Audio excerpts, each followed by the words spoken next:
ஒரு ஊர்ல ஒரு துறவி இருந்தார், புத்த சமய துறவி. அந்த ஊர் மன்னன் அவரை பத்தி கேள்விப்பட்டிருக்கான். ஒரு நாள் புறப்பட்டு போனான், துறவியின் பாதங்களை தொட்டு வணங்கினான். அதுக்கப்புறம் சொன்னான், ஐயா, நான் உங்களை அரண்மனைக்கு அழைச்சிட்டு போறதுக்காக வந்திருக்கிறேன். இனிமே நீங்க இங்க எதுக்கு இருக்கணும் அப்படின்னானா. அவன் மனசுக்குள்ள என்ன நினைப்புன்னா, இவர் எங்க வர போறாரு, நான் ரொம்ப எளிமையானவன், எனக்கு எதுக்கு அரண்மனை வாசம்னு சொல்லி விடுவார் அப்படின்னு நினைச்சிருக்கான். ஆனா அந்த துறவி என்ன பண்ணார் தெரியுமா? அப்படியா, சரி போகலாம், வா, போய் உன் ரதத்தை கொண்டுட்டு வா, அரண்மனைக்கு போகும்பொழுது அதுக்கு தகுந்த மாதிரி ஆடம்பரமா போகணும் அப்படின்னு விட்டாரான். துறவி இப்படி சொன்னதும் அந்த மன்னனுக்கு மனசுக்குள்ள சந்தேகம் வந்துட்டுது. இவர் உண்மையிலேயே துறவி தானா, ஏமாத்து பேர் வழி மாதிரி தெரியுதே அப்படின்னு நினைச்சிருக்கான். இருந்தாலும் இனிமே என்ன பண்றது, சொல்லியாச்சு. ரதத்தை கொண்டுகிட்டு வந்தான். துறவி ஏறி உக்காந்தார். பக்கத்துல ராஜா. அவர் ரொம்ப உற்சாகமா வரார். இவன் ரொம்ப சோர்ந்து போய் வரான். துறவி மரத்தடியிலேயே வாழ்ந்து பழக்கப்பட்டவர், அரண்மனையில எளிமையா ஒரு இடத்துல உட்காந்துக்குவார் அப்படின்னு நினைச்சான். ஆனா அப்படி இல்லை. அரண்மனைக்கு வந்த உடனே அந்த துறவி அதை கொண்டுட்டு வா, இதை கொண்டுட்டு வான்னு சொல்லி உத்தரவு போட ஆரம்பிச்சுட்டார். அரண்மனையில இருந்தா அரசனை மாதிரி இருக்கணும் அப்படிங்கிறார். ராத்திரி பூரா சௌரியமா தூங்கினார். பகல்ல அரண்மனை தோட்டத்துல உலாவ வேண்டியது, நீச்சல் குளத்துல குளிக்க வேண்டியது, இப்படியே பொழுது போக்கிட்டு இருக்கிறார். அந்த அரண்மனையில துறவி மகிழ்ச்சியா இருக்கிறார். மன்னனால அப்படி இருக்க முடியல. அவருக்கு எந்த கவலையும் இல்லை, இவனுக்கு அரசாங்க கவலைகள். துறவி அப்படி இருக்கிறத இவனால தாங்கிக்க முடியல. ஒரு நாள் அவர்கிட்டயே போய், நான் உங்ககிட்ட கொஞ்சம் பேசணும் நானா. துறவி பார்த்தார். நான் இந்த அரண்மனைக்கு வரும்பொழுதே நீ என்னமோ என்கிட்ட கேட்கணும்னு நினைச்ச, ஏன் கால தாமதம்? நீ அனாவசியமா உன்னையே தொந்தரவு பண்ணிட்டு இருக்கிற, நீ கவலையா இருக்கேங்கிறது எனக்கு புரியுது. நான் மரத்தடியில் இருந்தப்போ கூட என்னை அடிக்கடி சந்திச்சுக்கிட்டு இருப்ப, ஏதாவது விளக்கம் கேட்கறது உண்டு. இங்க வந்த பிறகு என்னை சந்திக்கிறது கூட அபூர்வமா போயிட்டுது. நீ இப்போ என்ன கேட்க போறேங்கிறது எனக்கு தெரியும், இருந்தாலும் கேள் அப்படின்னாராம். வேற ஒண்ணும் இல்லைங்க, இப்போ உங்களுக்கும் எனக்கு என்ன வித்தியாசம்? 2 பேரும் அரண்மனையில தான் இருக்கிறோம். நீங்க மகிழ்ச்சியா இருக்கிறீங்க, நான் அப்படி இருக்க முடியல. இவ்வளவுக்கும் நீங்க முன்னாடி இருந்தது மாதிரி இல்லை. தினமும் தங்க தேர் கேட்குறீங்க, உயர்தரமான ஆடைகள் அணிகிறீங்க, சுவையான சாப்பாடு. இப்படி இருக்கிறப்போ உங்களுக்கு எனக்கு என்ன வித்தியாசம்? இதுதான் மன்னனுடைய கேள்வி. இதுக்கு பதில் சொல்றேன், என் கூட புறப்பட்டு வா, இந்த நகரத்துக்கு வெளியில போவோம் அப்படின்னு சொல்லி அரசனை கூப்பிட்டுக்கிட்டு ஊர் எல்லைக்கு சேர்ந்தார் துறவி. அங்க போய் சொன்னார், இதை பாருப்பா, இந்த இடத்த தான் தேடிக்கிட்டு இருந்தேன். இனிமே நான் திரும்பி வர போறதில்ல. நீ என்னோட வர்றியா, திரும்பி போறியா அப்படின்னார். நான் எப்படிங்க உங்க கூட வர முடியும்? என்னுடைய நாடு, என்னுடைய சொத்துக்கள், மனைவி, மக்கள் எல்லாத்தையும் விட்டுட்டு எப்படிங்க வர்றதுன்னா. இப்ப அந்த துறவி சொன்னார், இப்ப வித்தியாசத்தை தெரிஞ்சுக்கிட்டியா? நான் அரண்மனையில இருந்தேன், எல்லா வித பொருள்களும் உடையவனா இருந்தேன், ஆனா எதையும் சொந்தம் கொண்டாடுறவனா இருக்கல. ஆனா நீ அப்படி இல்லை, எல்லாத்தையும் சொந்தம் கொண்டாடிக்கிட்டு இருக்கிற. இதுதான் நமக்குள்ள வித்தியாசம் அப்படின்னு சொன்னார். அரண்மனை ஆடைகளை அப்படியே கலைஞர் அரசங்கிட்ட கொடுத்தார். உன்னுடைய ஆடைகளை நீயே வச்சுக்கோன்னார். அவர் பாட்டுக்கு நடந்து போனார், திரும்பியே பார்க்கல. அரசனுக்கு அப்பதான் தன்னுடைய அறியாமை விளங்குச்சான். இதுல இருந்து நாம புரிஞ்சுக்க வேண்டியது என்னன்னா, இந்த உலகத்துல எத்தனையோ பொருள்கள், அதையெல்லாம் முறையா பயன்படுத்தினா மகிழ்ச்சி. அதை விட்டுட்டு அதுக்கெல்லாம் சொந்தம் கொண்டாட ஆரம்பிச்சா கவலை. நம்ம ஆட்கள் சொந்தம் கொண்டாடுற விதமே தனி. ஒரு ஆளு இன்னொருத்தங்கிட்ட ஒரு கொடை கடன் வாங்கியிருந்தான், திருப்பி கொடுக்கல. கொடையை கொடுத்தவன் கேட்டான், என்கிட்ட கடன் வாங்கினிய கொடை, அதை கொஞ்சம் திருப்பி தர்றியான்னா. அது உனக்கு இப்போ அவசரமா தேவைப்படுதா அப்படின்னு கேட்டான் இவன். எனக்கு தேவைப்படல, அந்த கொடையை நான் யாருகிட்ட வாங்கியிருந்தேனோ அவனுக்கு இப்போ அது அவசரமா தேவைப்படுது அப்படின்னானா அந்த ஆள். ஒரு ரயில் வேகமா போயிட்டு இருக்கு. அது ஒரு ரயில்வே ஸ்டேஷன்ல கொஞ்ச நேரம் நின்னுது. அப்போ அதுல ஒரு ஆள் ஏறினார். தலையில ஒரு மூட்டையை வச்சிருந்தார். மூட்டையை தலையில சுமந்துக்கிட்டே உள்ள வந்தாரு. மூட்டையை தலையில சுமந்துக்கிட்டே ஒரு இடத்துல உட்கார்ந்தார். ரயில் மறுபடியும் புறப்பட்டது. இவர் தன் தலையில இருந்த மூட்டையை கீழே இறக்கி வைக்கணும்ல, வைக்கல, சுமந்துக்கிட்டே வர்றார். எதிரில் உட்கார்ந்துருந்தவர் கேட்டார், ஏங்க ஏன் இப்படியே உட்கார்ந்துருக்கிறீங்க தலையில மூட்டையை வச்சுக்கிட்டு? மூட்டையை கீழே இறக்கி வைக்கலாமே அப்படின்னார். வேணாங்க, பாவம், தலையில இருக்கிற மூட்டையை இறக்கி ரயில்ல வச்சா ரயிலுக்கு பாரம் அதிகமா இருக்கும் அப்படின்னார் அவரு. இப்படி ஒரு ஆளை பார்த்தா நமக்கு சிரிப்பு தான் வரும். ஏன்னா ரயிலுங்கிறது அந்த மூட்டையையும் சேர்த்து சுமந்துக்கிட்டு தான் போகுது. அவன் அந்த மூட்டையை தலையில வச்சிருந்தாலும் ஒண்ணுதான், தரையில வச்சிருந்தாலும் ஒண்ணுதான். அதனால ரயிலுக்கு எந்த மாற்றமும் ஏற்பட போறதில்லை. அதே மாதிரி தான் நம்ம மனமும். இதுவும் ஒரு தேவையில்லாத சுமை, அனாவசியமா சுமந்துக்கிட்டு இருக்கிறோம். இதை கீழே இறக்கி வச்சுட்டா வாழ்க்கை பிரயாணம் சுகமா இருக்கும். ரயில் பிரயாணம் பண்ற அந்த ஆள் மூட்டையை சுமக்கிறான், வாழ்க்கை பிரயாணம் பண்ற நாம மனசை சுமக்கிறோம். இது ரெண்டுக்கும் எந்த வித்தியாசமும் இல்லை. மனசை கீழே இறக்கி வச்சுட்டா பாரம் இல்லாமல் வாழலாம், பறவைகள் மாதிரி பறக்கலாம், குழந்தைகள் மாதிரி கள்ளங்கபடம் இல்லாம வாழலாம். இந்த வெளி உலகத்துல நாம நிலை பெற்று இருக்கணும், வேரூன்றி இருக்கணும். அதே சமயம் நம்முடைய உள் வெளியில ஆன்மீக வாழ்க்கையில பாரம் இல்லாம இருக்கணும். அப்போ பறக்கணும், நதியை போல ஓடணும், மிதக்கணும். பயணம் சுகமா இருக்கும், களைப்பு தெரியாது, கவலை தெரியாது. ஒரு சீடன் போதி தர்மரை நாடி வந்தான்.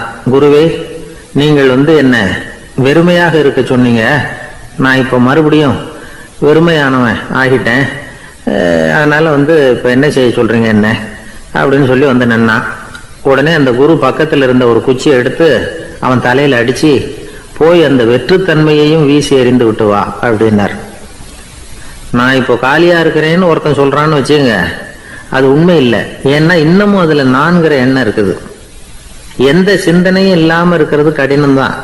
ஆனாலும் மனிதன் அதுல உள்ள நுட்பத்தை புரிஞ்சுக்கிட்டான்னா இவ்வளவு தூரம் தூக்கி சுமந்துக்கிட்டு வந்த அந்த மனதின் முட்டாள்தனத்தை அவனே பார்த்துட்டு சிரிப்பான். இதுதான் பெரியவங்க சொல்லியிருக்கிற ஆலோசனை. நம்மால் ஒருத்தன் தலையில ஒரு பெரிய மூங்கில் கூடையோட ரயில்ல உட்கார்ந்தான். கூடை தலையில இருந்தது, கீழே இறக்கி வைக்கல. எதிரில் இருந்தவர் கேட்டார், ஏங்க எதுக்காக அதை அனாவசியமா சுமந்துக்கிட்டே இருக்கீங்க, கீழே இறக்கி வைங்களேன்னார். இல்லைங்க, நான் வீட்டை விட்டு புறப்படும் போதே என் பையன் சொல்லிவிட்டான் கூடைய தலையை விட்டு இறக்கக்கூடாதுன்னு அப்படின்னார். அவன் சின்ன பையன், விவரம் இல்லாம சொல்லியிருப்பான். இப்ப என்ன நேரில் வந்தா பார்த்துக்கிட்டு இருக்கிறான், நீங்க இறக்கி வைங்கன்னார் அவர். அவன் நேரில் பார்த்துக்கிட்டு இல்லை, இருந்தாலும் நான் இந்த கூடையை கீழே இறக்கி வச்சா அது அவனுக்கு தெரிஞ்சிடும் அப்படின்னாரு இவர். அது எப்படின்னார் அவர். அவன் தனக்கு டிக்கெட் வாங்க வேணாம்னு சொல்லி இப்ப இந்த கூடைக்குள்ளதான் உட்கார்ந்துருக்கிறான் அப்படின்னார் இவர். ஒரு ஊர்ல ஒரு இளைஞன் இருந்தான். ஒரு நாள் அவன் ஒரு குருவை தேடிட்டு புறப்பட்டான். ஊரை விட்டு வெளியில போனான். போகிற வழியில ஒரு காடு. அந்த காட்டுல ஒரு மரத்தடியில ஒரு பெரியவர் உட்கார்ந்துருக்கிறார். அமைதியா மௌனமா அவர் அமர்ந்திருக்கிறார். இந்த பெரியவரை விசாரிக்கலாம், குருவை தேடி கண்டுபிடிக்கிறதுக்கு இவர் ஏதாவது ஒரு வழி சொல்லி கொடுப்பார் அப்படின்னு நினைச்சுக்கிட்டு அவர் நெருங்கினான். ஐயா, எனக்கு ஒரு குரு தேவை, எங்க கிடைப்பார், அவரை எப்படி அடையாளம் கண்டுபிடிக்கிறது, அதை பத்தி ஏதாவது விவரம் சொன்னீங்கன்னா நான் கண்டுபிடிச்சுக்குவேன் அப்படின்றான். பெரியவர் நிமிர்ந்து பார்த்தார். தம்பி, அது ரொம்ப சுலபம். அவர் வயசானவரா இருப்பார், என்னை விட சுமார் 30 வயசு அதிகமா இருக்கும். அவர் ஒரு மரத்தடியில் தான் உட்காந்துருப்பார் அப்படின்ட்டுருக்கான். சரிங்க பெரியவரே, அது என்ன மாதிரியான மரம், எப்படி இருக்கும் அப்படின்னு கேட்டிருக்கான். பெரியவர் அந்த விவரங்களையும் சொல்லியிருக்கிறாரு. அது மட்டும் இல்லை, சந்திக்கிற நாள், நேரம், வினாடி முதற்கொண்டு எல்லா விவரங்களையும் துல்லியமா சொன்னாராம். இவ்வளவு விவரங்களை இவரால் எப்படி சொல்ல முடியுது அப்படின்னு இவனுக்கு ஆச்சரியம். இருந்தாலும் அந்த பெரியவர் கடைசியா ஒரு விவரம் சொன்னார். அது என்ன தெரியுமா, எப்படியும் நீ அவரை சந்திக்கிறதுக்கு ஒரு 30 வருஷம் ஆகும் அப்படின்னு சொல்லிவிட்டாராம். ரொம்ப நன்றிங்க பெரியவரே அப்படின்னு சொல்லிவிட்டு அந்த இளைஞன் புறப்பட்டுருக்கான். இப்போ அவனுக்கு குரு பத்தின விவரம் எல்லாம் கிடைச்சிட்டுது, சந்திக்கிற நேரமும் தெரிஞ்சுட்டுது. ஆனா 30 வருஷம் அவரை தேடி அலைய வேண்டியிருக்குமே. அவன் தேட ஆரம்பிச்சான். காடு மலை எல்லாம் சுத்தி அலைஞ்சான். பல வருஷங்கள் தேடினான், அழுத்து போயிட்டான். கடைசியில அவனுக்கும் வயசாயிட்டுது. கடைசியில தன்னுடைய சொந்த ஊருக்கே திரும்பி போயிட்டு இருந்தான். அங்க ஒரு மரத்தடியில அவன் தேடிக்கிட்டு இருந்த குருநாதர் கிடைச்சார். யார் அவருன்னா, 30 வருஷத்துக்கு முன்னாடி வழி சொல்லி கொடுத்தாருல அதே பெரியவர். அவருக்கு இப்போ 30 வயசு அதிகமாக இருந்தது. அதே மரம், அன்னைக்கு பெரியவர் சொன்ன அடையாளம் இப்போ பொருத்தமா இருந்தது. இப்போ அந்த பெரியவர் சொன்னார், சரியா வந்து சேர்ந்துட்ட, வா, உனக்காக தான் நான் இவ்வளவு காலமும் காத்துக்கிட்டு இருந்தேன் அப்படின்னாராம். என்ன சொல்றீங்கன்னு இருக்கான். 30 வருஷத்துக்கு முன்னாடி என்கிட்ட வந்தியே, அப்பவே என் காலம் முடிஞ்சு போயிருந்தது. அப்பவே என்ன உனக்கு அடையாளம் தெரியல, அதனால இவ்வளவு காலம் உனக்காக காத்துட்டு இருக்கும்படி ஆயிட்டுது அப்படின்னாராம். ஐயா, அப்பவே நீங்க சொல்லியிருக்கலாமே, இதுதான் 30 வருஷம் கழிச்சு நீ சந்திக்க போற இடம், நான் தான் உன்னுடைய குரு அப்படின்னு சொல்லியிருக்கலாமே அப்படின்ட்டுருக்கான். அந்த பெரியவர் சிரிச்சுக்கிட்டே அதுக்கு பதில் சொன்னாராம். நான் எவ்வளவோ விவரமா தான் சொன்னேன், நீ சரியா புரிஞ்சுக்கல. காரணம், அப்போ நீ போதுமான அளவுக்கு பக்குவம் பெற்றிருக்கவில்லை. அதனால புரியும் சக்தி இல்லாம போயிட்டுதப்போ 30 ஆண்டு காலம் நீ அலைஞ்சு தெரிஞ்சிருக்கிற. அது காரணமா இப்போ உனக்கு அந்த பக்குவம் வந்துட்டுது. அதனாலதான் அடையாளம் காண முடிஞ்சது. நானே உன்னுடைய குரு அப்படின்னாராம். இதுல இருந்து என்ன தெரியுதுன்னா, ஆன்மீகத்துல மாணவனாக சேர்றதுக்கு கூட ஒரு பக்குவத்தன்மை தேவைப்படுது. ஒரு பெரிய ஞானி, அவர்கிட்ட சீடனா இருக்க ஒருத்தன் வந்தான், எதிரில் நின்னா. ஞானி அவனை வெகு நேரம் உற்று பார்த்தார். அப்புறம் சொன்னார், சீடனா இருக்கிறது ரொம்ப சிரமம்னார். நான் தயாரா இருக்கிறேன்னா. அது இன்னமும் சிரமமாச்சே, இங்கே குருவா இருக்கிறது மட்டுமே சுலபம் அப்படின்னாராம். அப்படின்னா நான் குருவாவே ஆயிடுறேன் அப்படின்னானா. இது போலவே இந்த காலத்துல கதை ஒன்று உண்டு. ஒரு பள்ளிக்கூடத்துல வகுப்பு ஆசிரியர் மாணவனை திட்டிக்கிட்டு இருந்தார். டேய், நீ 100க்கு 10 மார்க்கு தான் வாங்கிட்டு இருக்க. இவ்வளவு மோசமா நீ படிச்சா கடைசியில மாடு மேய்க்கிறது கூட லாய்க்கு இல்லாதவனா ஆயிடுவேன். அதுக்கப்புறம் என்ன செய்ய போற அப்படின்னாராம். பையன் தலையை சொரிஞ்சுக்கிட்டே சொன்னானா, சார் அப்படின்னா ஒன்று செய்கிறேன் அப்படின்னானா. இவர் கேட்டிருக்கார், என்ன செய்ய போறேன்னு. வேற என்ன சார், உங்களை மாதிரி ஒரு ஆசிரியர் ஆயிடுறேன் அப்படின்னானா. துருக்மேனியாவில் அஷ்காபாத் அப்படின்னு ஒரு நகரத்தில் ஒரு புவியியல் விஞ்ஞானி இருந்தார். அவரு ஒரு நாய்க்குட்டி வளர்த்தார். ஒரு நாள் முன்னிரவு நேரம் ஒரு மேஜைக்கு முன்னாடி உட்காந்து அந்த விஞ்ஞானி ஏதோ கணக்கு போட்டுக்கிட்டு இருக்கிறார். அவருக்கு ஒரு சின்ன பெண் குழந்தை, அது தொட்டில தூங்கிட்டு இருக்குது. அந்த நாய்க்குட்டியும் ஒரு மூலையில படுத்து அது பாட்டுக்கு தூங்கிட்டு இருந்தது. ஒரே அமைதி. அந்த நேரத்தில் திடீர்னு அந்த நாய்க்குட்டி துள்ளி எழுந்திருச்சது. நேராக குழந்தைகிட்ட ஓடிச்சு. அந்த குழந்தைய அது போட்டிருந்த ட்ரெஸ்ஸோட சேர்த்து கவ்வி தூக்குச்சு. தூக்கிக்கிட்டு வாசல் பக்கம் ஓடிச்சு. நாய்க்குட்டி குழந்தைய கவ்வி தூக்க முடியுமாங்கிற சந்தேகம் உங்களுக்கு இல்லையா? நீங்க நம்ம ஊர் நாய்க்குட்டியவே பார்த்து பழக்கப்பட்டிருக்கீங்க. அதனால நம்புறதுக்கு சிரமமா இருக்கும். அந்த ஊர்ல எல்லாம் அது ரொம்ப ஸ்ட்ராங்கா இருக்கும். ஒரு ஏதோ கண்ணுக்குட்டி மாதிரி இருக்கும். விஞ்ஞானி அதை பார்த்துட்டார். உடனே அந்த நாய்க்கு வெறி பிடிச்சிட்டுதுன்னு முடிவு பண்ணிட்டு தன்னோட கை துப்பாக்கியை எடுத்துக்கிட்டு ஓடி வந்தார். அவர் வெளியில நாய்க்குட்டி எங்க அப்படின்னு பார்த்து தேடுறார். அந்த நேரத்துல அந்த வீடு இடிஞ்சு விழுது. காரணம் பூமி அதிர்ச்சி. இப்படி பூமி அதிர்ச்சி உண்டாக போகுதுங்கிறது அந்த நாய்க்குட்டிக்கு முன்னாடியே தெரிஞ்சு போச்சு. அதுதான் குழந்தைய தூக்கிட்டு வெளியில ஓடி வந்திருக்குது. அது மூலமா அந்த குடும்பத்தையே காப்பாத்தி இருக்குது அந்த நாய்க்குட்டி. இந்த சம்பவம் நடக்கிறதுக்கு 3 நாளைக்கு முன்னாடியே சில பிராணிகளுக்கு இப்படி நடக்க போகுதுங்கிறது தெரிஞ்சிருக்குதான். ஆமா, அந்த நகரத்துல 3 நாளைக்கு முன்னாடியே பாம்பு, பல்லி இதெல்லாம் அது தங்கியிருந்த வலையை விட்டு வெளியில ஓடி வந்துட்டுது. அதே மாதிரி அங்க இருந்த புறாவெல்லாம் பறந்து போயிடுச்சான். இதே மாதிரி யுகோஸ்லோவியாவில் கூட ஒரு நகரம், அங்க ஒரு நாள் ராத்திரி ஒரு மிருக காட்சி சாலையில திடீர்னு ஒரு பெரிய கலவரம், கூச்சல், குழப்பம். அங்க இருந்த கழுதை, புலி, யானை, பறவை எல்லாம் கண்ணாபின்னான்னு கத்த ஆரம்பிச்சுட்டுது. நீர் யானை அதுக்குன்னு போட்டிருந்த தடுப்பையே தாண்டி குதிச்சு வெளியில வந்துட்டுதான். மறுநாள் தான் எல்லாருக்கும் விஷயம் புரிஞ்சுது. அடுத்த நாள் காலையில அங்க பூமி அதிர்ச்சி உண்டாயிட்டுது.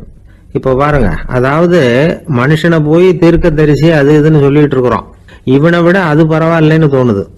அதாவது மிருகங்கள் ஒன்று நடக்க போகுதுங்கிறத முன்னாடியே புரிஞ்சுக்குதே. சரி, இதெல்லாம் எப்படி அது முன்கூட்டி புரிஞ்சுக்குது? அதுதான் படைப்பு ரகசியம். அதை கண்டுபிடிக்கிறதுக்கு தான் மனுஷன் ஆராய்ச்சி பண்ணிட்டு இருக்கிறான்.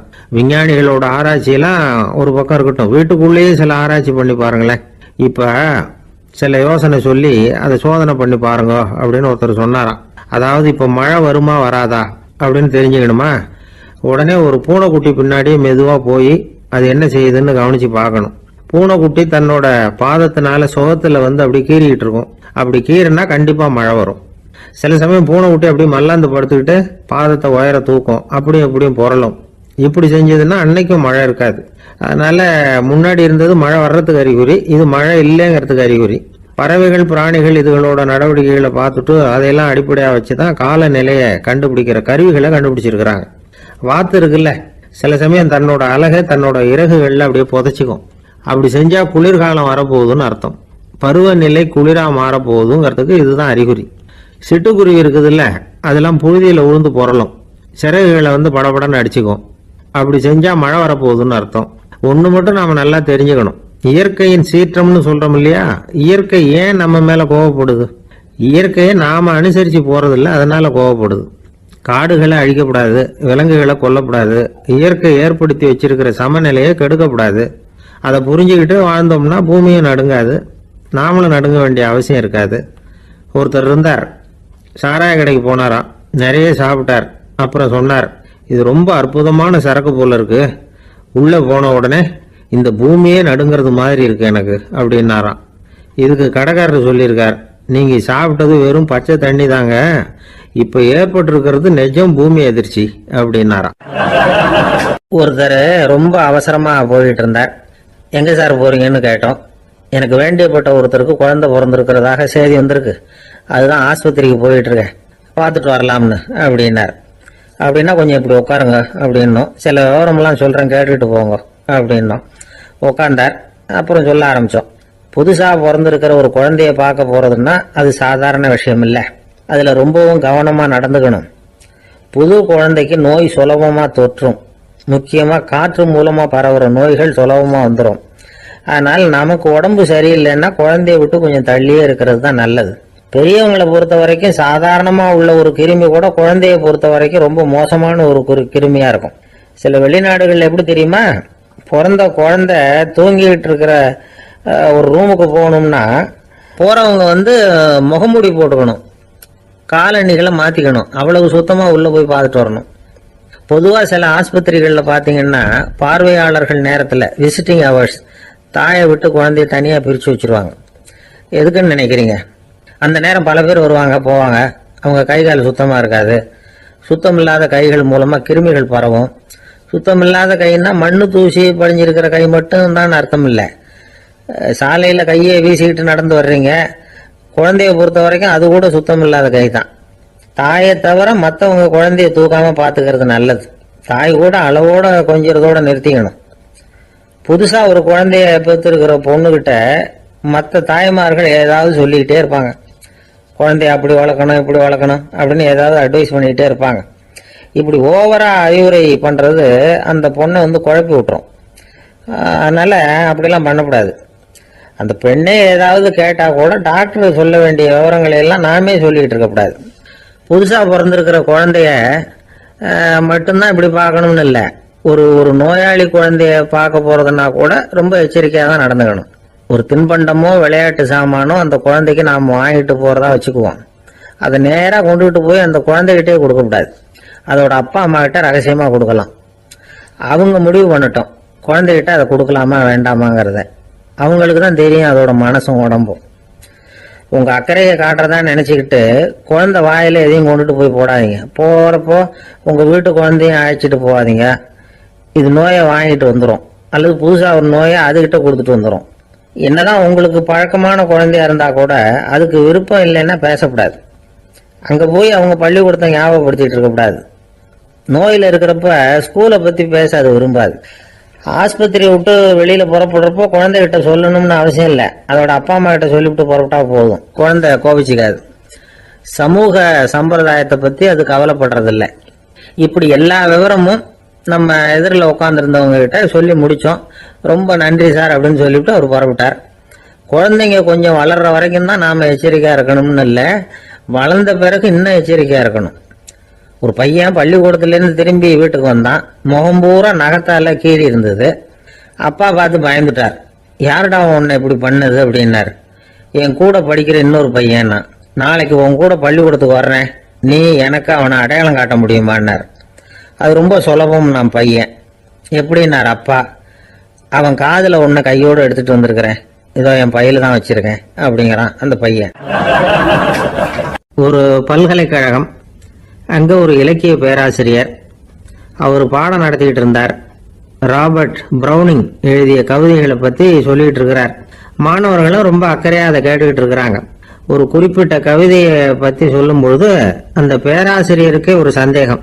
அதாவது அந்த கவிதையின் சரியான அர்த்தம் என்னங்கிறதுல சந்தேகம். பேராசிரியர் யோசனை பண்ணார். அந்த கவிதையை முழுசாக புரிஞ்சுக்க முடியல. அதனால மாணவர்களை பார்த்து சொன்னார், மாணவர்களே ஒரு நாள் பொறுத்துங்க, இந்த கவிதையை எழுதின கவிஞர் எங்க வீட்டுக்கு பக்கத்துல தான் இருக்கிறார். இன்னைக்கு சாயந்தரம் நான் அவரை நேரிலேயே போய் பார்க்கறேன், பார்த்து இதுக்கு என்னங்க அர்த்தம்னு கேட்டுட்டு வந்துடுறேன், அதுக்கப்புறம் உங்ககிட்ட சொல்றேன் அப்படின்னாராம். அன்னைக்கு சாயந்தரமே அந்த பேராசிரியர் கவிஞரை தேடிட்டு போயிட்டார். கவிஞர் அவங்க வீட்டுல அவர் பாட்டு உட்காந்துருந்தாராம். இவர் போய் அவர் முன்னாடி உட்கார்ந்தார். அப்புறம் கேட்டார், ஐயா அந்த கவிதையின் முழு பொருள் என்னன்னு தெரிஞ்சுட்டு போறதுக்காக வந்திருக்கிறேன் அப்படின்னாராம். எந்த கவிதை அப்படின்னாராம் அவரு. இவர் அந்த கவிதையை சொல்லியிருக்கார். கவிஞர் கொஞ்சம் யோசனை பண்ணிவிட்டு அப்புறம் சொன்னாராம், பேராசிரியரே நீங்க கொஞ்சம் தாமதமா வந்துட்டீங்கன்னாராம். இவருக்கு ஒன்றும் புரியல. நீங்க என்ன சொல்றீங்க? நான் தாமதமா வந்துட்டேனா?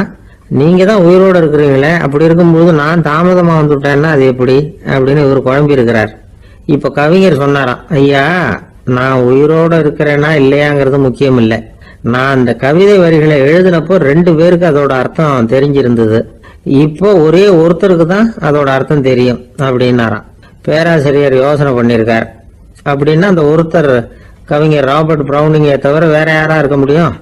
இவர் தான் அப்படிங்கிறத அவர் மனசுல நினைச்சுக்கிட்டார். அதனால சொன்னார், ஐயா நான் தாமதமா வரல, அந்த கவிதையின் பொருள் என்ன அது சொல்லுங்கன்னார். பேராசிரியரே, நான் சொல்றது உங்களுக்கு புரியலன்னு நினைக்கிறேன். நான் இந்த வரிகளை எழுதினப்போ 2 பேருக்கு அதோட அர்த்தம் தெரிஞ்சிருந்தது. அந்த 2 பேர் யாருன்னா, ஒருத்தர் ராபர்ட் பிரவுனிங், அதாவது நான், இன்னொருத்தர் கடவுள். இப்போ அது கடவுளுக்கு மட்டும்தான் தெரியும். நானே இதை பத்தி பல தடவை யோசனை பண்ணி பார்த்தேன். இது ரொம்ப அழகானது, ஆனாலும் ரொம்ப வழுக்கலானது. அதை பிடிச்சிட்டோம்னு நினைச்சிட்டு இருக்கும் பொழுதே காத்து மாதிரி அது உங்ககிட்ட இருந்து ஓடி போயிடுது. எனக்கு ரொம்ப வருத்தமா தான் இருக்குது. நிச்சயமா நான் தான் இந்த வரிகளை எழுதியிருக்கிறேன், அதுல அர்த்தம் இருக்குங்கிறது எனக்கு தெரியும், அதை நான் உணர்றேன். ஆனா நீங்க என்ன மன்னிக்கணும், எனக்கே கூட அதை என்னால விளக்க முடியல. அப்படி இருக்கும்போது உங்களுக்கு எப்படி அதை நான் விளக்க முடியும் அப்படின்னு அந்த கவிஞர். அனுபவிக்கப்படக்கூடிய எல்லாமே விளக்கப்படக்கூடிய ஒன்றல்ல, விளக்கப்படும் எல்லாமே அனுபவிக்கப்படக்கூடிய ஒன்றல்ல அப்படிங்கிறது ஞானிகளுடைய கருத்து. அதுக்காக தான் அந்த சம்பவம். வாழ்க்கையில நீங்கள் தொடர்ந்து ஆய்வு செய்து கொண்டே இருக்கக்கூடிய விளக்கங்களை ஒருபோதும் அடைய முடியாத பரிமாணங்கள் இருக்கிறதுனால தான் அது அலுப்பு தட்டாம இருக்குது.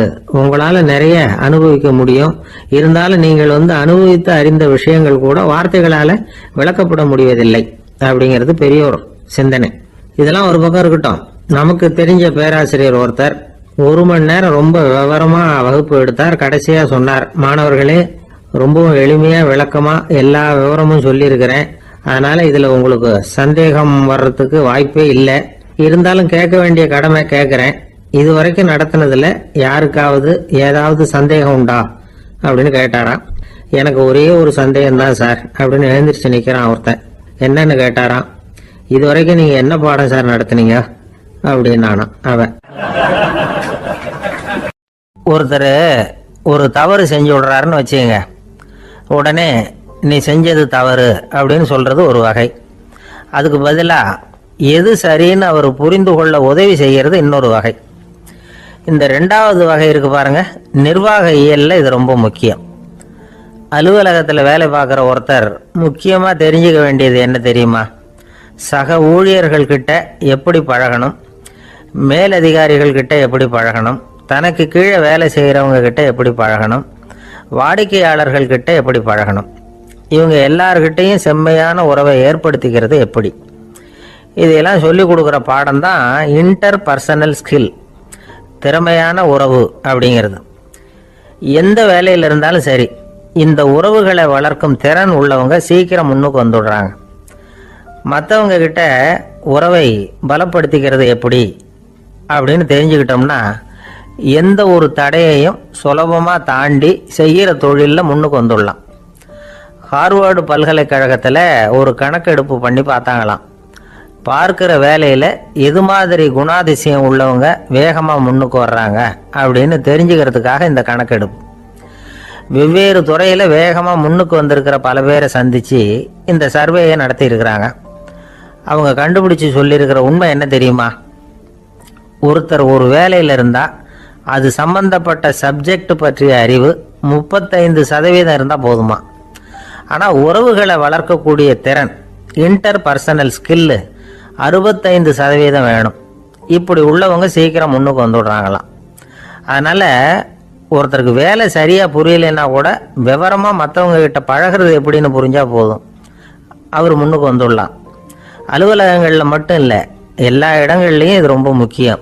வீட்டுக்குள்ளேயும் இது ரொம்ப முக்கியம், வீட்டுக்கு வெளியேயும் இது முக்கியம். அடுத்தவங்க கிட்ட பழகிறது எப்படிங்கிறத தெரிஞ்சுக்காதவன் வாழ்க்கையில் முன்னேற முடியாது. இன்னைக்கு ஆயுதங்களால் காயப்படுத்தி கொள்ளுகிறவர்களை விட வார்த்தைகளால் காயப்படுத்தி கொள்ளுகிறவர்கள் தான் அதிகம். பெரியவங்க என்ன சொல்கிறாங்க தெரியுமா? நீங்கள் இந்த பூமியில் பிறந்ததன் அர்த்தம் பூர்த்தி ஆகணும்னா அடுத்தவங்களுக்கு உதவி பண்ணுங்க. அடுத்தவங்களுக்கு உதவி செய்ய முடியாவிட்டால் கூட பரவாயில்லை, ஆனால் யாரையும் புண்படுத்தி விடாதீங்க அப்படின்னு சொல்கிறாங்க. எனக்கு தெரிஞ்ச ஒருத்தர் ஒரு அலுவலகத்தில் வேலை பார்க்குறார். அவர் சொல்லுவார், எனக்கு இந்த இன்டர் பர்சனல் ஸ்கில் ரொம்ப அதிகம் சார். சக ஊழியர்கள்கிட்ட ரொம்ப சுமூகமாக நடந்துக்குவேன். என் கூட வேலை பார்க்குற ஒருத்தருக்கு ஏதாவது ஒரு கஷ்டம்னா அந்த சமயத்தில் அவர் செய்ய வேண்டிய வேலையை நான் செஞ்சிருவேன் சார் அப்படிம்பார். நான் அவர்கிட்ட சமீபத்தில் அப்படி ஏதாவது செஞ்சுருக்கீங்களா அப்படின்னு கேட்டேன். செஞ்சுருக்கேன் சார். போன வாரம் புதன்கிழமை ஆஃபீஸில் என் பக்கத்து சீட்டுக்காரருக்கு வயிற்று வலி. உடனே நான் மெடிக்கல் லீவ் போட்டுட்டு எங்கள் வீட்டுக்கு போயிட்டேன் சார் அப்படின்னார். நம்மள மாதிரி ஒரு ஆசாமி அவன் நம்மள மாதிரியே கற்பனை பண்ணான். அதாவது நாம தான் இந்த உலகத்துல ரொம்பவும் கஷ்டப்படுறோம், மற்றவங்க எல்லாம் சந்தோஷமா இருக்கிறாங்க அப்படின்னு அவன் நினைச்சுக்கிட்டான். அவன் ஒரு நாள் கடவுளை வேண்டிக்கிட்டானான், சுவாமி இந்த உலகத்துல எவ்வளவோ பேர் இருக்கிறாங்க, ஒவ்வொருத்தருக்கும் ஒவ்வொரு விதமான கஷ்டம் இருக்கலாம், ஒத்துக்கிறேன். இருந்தாலும் எனக்கு அது கொஞ்சம் அதிகமா இருக்கிறது மாதிரி தெரியுது. அதனால நீங்க எனக்காக ஒரு சின்ன உதவி செஞ்சா போதும். அது வேற ஒண்ணும் இல்ல, என்கிட்ட இருக்கிற துயரங்களை இன்னொருத்தர் யாருகிட்டயாவது கொடுத்துருங்க, அவர்கிட்ட இருக்கிற துயரங்களை என்கிட்ட மாத்தி கொடுத்துருங்க. ஒரு மியூச்சுவல் டிரான்ஸ்பர், அவ்வளவுதான். அப்படி பண்ணிவிட்டா போதும் அப்படின்னு வேண்டிக்கிட்டானா. அன்னைக்கு ராத்திரியே அவன் ஒரு கனவு கண்டிருக்கான். வானத்திலிருந்து ஒரு குரல் கேட்டிருக்கு. அது என்ன சொல்லிச்சு தெரியுமா? ஏ ஜனங்களே, எல்லாரும் அவங்கவுங்க கஷ்டங்களை ஒரு பையில போட்டு எடுத்துக்குங்க. அப்படி எடுத்துக்கிட்டு நேரா இந்த ஊர் எல்லையில இருக்கிற கோயிலுக்கு வந்து சேருங்க அப்படின்னு அந்த குரல். ஆஹா, கடவுள் நம்ம பிரார்த்தனைக்கு செவி சாய்ச்சுட்டார் அப்படின்னு சந்தோஷப்பட்டான் இவன். உடனே என்ன பண்ணான், தன்கிட்ட இருந்த கஷ்டத்தையெல்லாம் ஒரு சாக்கு பையில போட்டு எடுத்துக்கிட்டான். வீட்டை விட்டு வெளியில வந்தான். தெருவுல இறங்கி நடக்கிறான். அங்க பார்த்தா ஏகப்பட்ட பேர் ஆளுக்கு ஒரு பைய தூக்கிட்டு கோயிலுக்கு போயிட்டு இருக்கிறாங்க. சில பேர் மூட்டையா கட்டி தலையில சுமந்துக்கிட்டு போயிட்டு இருக்கிறாங்க. இவன் பார்த்தான். இவனுக்கு ரொம்ப ஆச்சரியமா இருந்தது. ஏன்னா எல்லாரும் வச்சிருக்கிற பைய இவன் பைய விட பெருசா இருந்தது. இவன் பை தான் இருக்கிறதுலயே கொஞ்சம் சின்னதா தெரிஞ்சது. இப்ப அவன் மறுபடியும் சாமியை வேண்டிக்கிட்டான், கடவுளே இப்ப உள்ள சூழ்நிலையை கவனிச்சா என்கிட்ட இருக்கிற பைய பரவாயில்லன்னு தோணுது. அதனால வேற பை எதையும் மாத்த வேணாம், இதுவே பரவாயில்ல, இந்த பையோட திரும்பி வீட்டுக்கு போனா போதும்னு நினைக்கிறேன் அப்படின்னு ஏதோ நினைக்க ஆரம்பிச்சுட்டான் அவன். எல்லாரும் கோயிலுக்கு போய் சேர்ந்தாங்க. கோயில்ல அந்த குரல் மறுபடியும் கேட்டுது. எல்லாரும் அவங்கவுங்க பைகளை சோகத்துல தொங்க விடுங்க, திடீர்னு விளக்குகள் அணையும், மணி அடிக்கப்படும், அதுதான் அடையாளம். அந்த சமயத்துல இருட்டுல உங்களுக்கு வேண்டிய பைய நீங்க மாத்தி எடுத்துக்கலாம், தேர்ந்தெடுத்துக்கலாம். வெளிச்சம் இருக்கிறப்பவே உங்களுக்கு பிடிச்ச பைக்கு பக்கமா பார்த்து நீங்க நின்னுக்கலாம் அப்படின்னு சொல்லி விவரம் சொல்லிச்சான் அந்த குரல். அப்படி சொன்னதுக்கு அப்புறம் திடீர்னு விளக்கு அணைஞ்சுது, மணி அடிச்சுது. கொஞ்ச நேரம் கழிச்சு மறுபடியும் விளக்குகள்லாம் எரிஞ்சுது. இப்போ பார்த்தா எல்லாரும் அவங்கவுங்க பையையே கெட்டியா பிடிச்சிட்டு நிக்கிறாங்க. இவனும் அப்படியே நிக்கிறான். இவன் மெதுவா பக்கத்துல நிக்கிறவங்க கிட்ட கேட்டானா, ஏன் நீங்க பைய கையிலேயே வச்சிருக்கிறீங்க, செவுத்துல மாட்டலையா அப்படின்னு கேட்டிருக்கான். இல்லப்பா, நீ ஏன் கையிலேயே வச்சிருக்கிறியோ அதே காரணத்துக்காக தான் நாங்களும் வச்சிருக்கிறோம். நம்ம கவலைகளை பத்தி நமக்கு ஓரளவுக்காவது தெரியும். ஆனா மற்றவங்க கவலைகள் நமக்கு பரிச்சயம் இல்லாதவை, பழக்கம் இல்லாதது. அதனால நமக்கு தெரிஞ்ச கவலைகளை சமாளிக்கிறது சுலபம். தெரியாததை சமாளிக்கணும்னா மறுபடியும் ஆரம்பத்துல இருந்து ஆரம்பிக்கணும். அதனால பழைய நண்பர்களோட வாழறது தான் மேல் அப்படின்னு நானும். அதுக்கப்புறம் அவன் தன்னோட பையே போதும்னு வீட்டுக்கு திரும்பி வந்துட்டானான். இது ஒரு பெரியவர் சொல்லி இருக்கிற கதை. அதனால நம்ம கிட்ட இருக்கிற கஷ்டங்கள் தான் பெருசு, அதை இன்னொருத்தங்கிட்ட கொடுத்துட்டு மாத்திக்கலாம் அப்படின்னு நினைக்கிறது தப்பு. இதே மாதிரி இன்னொரு சம்பவம். ஒரு ஊர்ல ஒரு நாள் ராத்திரி ஆகாயத்தில இருந்து கடவுள் குரல் கேக்குது. இந்த ஊர்ல இருக்கிற ஜனங்கள்லாம் கொஞ்சம் கவனிங்க, உங்களுக்கு ஒரு செய்தி. அதாவது இங்க இருக்கிற ஜனங்கள்லயே கொஞ்சம் கூட கவலையே இல்லாத ஆள் யாருன்னு எனக்கு தெரியணும். அதனால எல்லாரும் அவங்க கவலைகளை ஒரு பையில போட்டு எடுத்துக்கிட்டு கோயிலுக்கு வாங்க அப்படின்னாரு கடவுள். உடனே வரிசையா எல்லாரும் வர ஆரம்பிச்சாங்க. எல்லார் கையிலயும் பை இருந்தது, சின்னதும் பெருசுமா. கவலையே இல்லாத ஆள் யாருன்னு தேடினார் கடவுள். ஒரே ஒரு ஆள் மட்டும் கையில எதுவும் இல்லாம வெறும் கையை வீசிக்கிட்டு ரொம்ப ஜாலியா நடந்து வந்துகிட்டு இருந்தான். கடவுள் அவங்க கிட்ட போனார். ஏப்பா உனக்கு கவலையே இல்லையா அப்படின்னு கேட்டார். எனக்கும் சில கவலைகள்லாம் உண்டு அப்படின்னு அவன். எங்க அதெல்லாம்னு கேட்டிருக்காரு கடவுள். பின்னாடி லாரியில வந்துகிட்டு இருக்கு அப்படின்னு அவன். ஒரு சராசரி மனிதனுடைய இயல்பு என்ன? இன்பம் வந்தா துள்ளி குதிப்பான், துன்பம் வந்தா சோர்ந்து போய் ஒரு மூலையில உட்காந்துருவான். இவன் தான் சராசரி மனிதன். ஆனா ஒருத்தன் இன்பம் வந்தா அதுக்காக மகிழ்ச்சி அடையறதில்ல, துன்பம் வந்தா அதுக்காக சோர்ந்து போறதில்ல அப்படின்னு வச்சுக்கோங்க. அப்படி இருந்தா அவன் சாதாரண ஆள் கிடையாது. ஒரு ஊர்ல ஒரு ஞானி இருந்தார். அவரை தேடிட்டு ஒரு பெரியவர் வந்தார். ஐயா, ஞானத்துல சிறந்த ஞானம் எது அப்படின்னு கேட்டாராம். இதுக்கு அந்த ஞானி என்ன பதில் சொன்னார் தெரியுமா?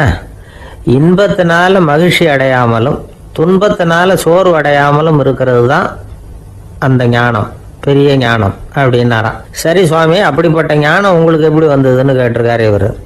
அதை நான் ஒரு கழுதைகிட்ட இருந்து கற்றுக்கிட்டேன் அப்படின்னாராம் அவர். இவருக்கு ஒன்றும் புரியல, ஒரு மாதிரியாக முழிச்சிருக்கிறார். இதை அவர் புரிஞ்சுக்கிட்டார்.